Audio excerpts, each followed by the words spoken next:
Assalomu alaykum hammaga. Bugun 29-sentyabr. Anor haqida video qilishga qaror qildim. Bu qarshimizda turgan anor ko'chatiga 5-6 xil sort payvand qilingan. Bir 3 yil bo'lib qoldi, men adashmasam buni payvand qilganimga. O'tgan yil ham meva bergan edi. Bu menda ko'chada turibdi. Eshitayda. O'tgan yilgi mevalarni ko'chada bolalar uzib ketib, pishishga ulgurmadi, ko'ra olmadik. Endi bu yil o'sha mana setkalar qo'yib, narsa qilib pishirib oldik.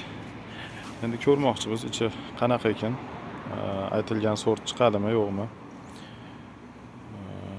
Ba'zi birlarini olib tatib ko'rdik. Bitta sortni menimcha tugab qopti uni meva.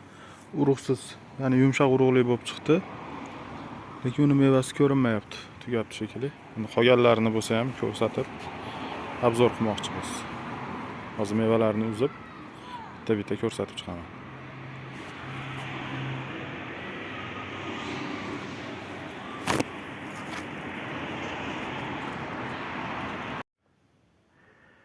Demak, anorlarimizni uzib oldik. Bu yerda 3 ta sort bor. Uchalasi ham Pokistondan kelgan. Bu Bahagva nomi bilan, bu Turkiya anori, bu Pearl White, ya'ni oq marvarid nomi bilan kelgan.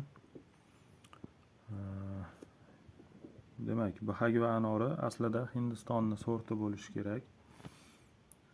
Bahagva tarjimada zafaron degan edi.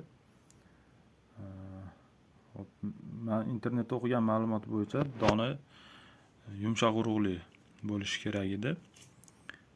Men hozir ochib ko'rdim. Bunda urug'lari oddiy o'zimiz anorlarga o'xshab bilinyapti. Bunaqa yumshoq urug'li emas ekan. Lekin donlari yirik, yaxshi. Mazasi shirin. Mazasi yaxshi ekan. Nordon yoki achchiqdan umuman yo'q. Shirin anor. Lekin bu Bahagva bo'lmasligi ehtimoli katta.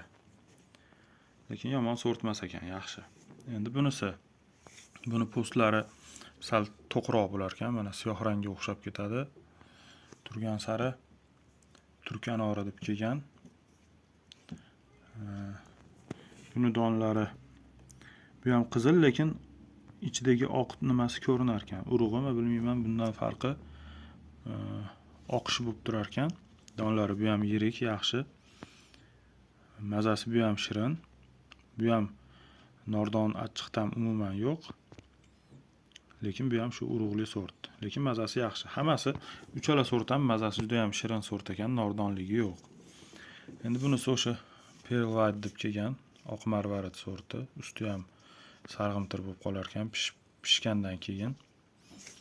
Ichi mana shunaqa oq bo'lar ekan.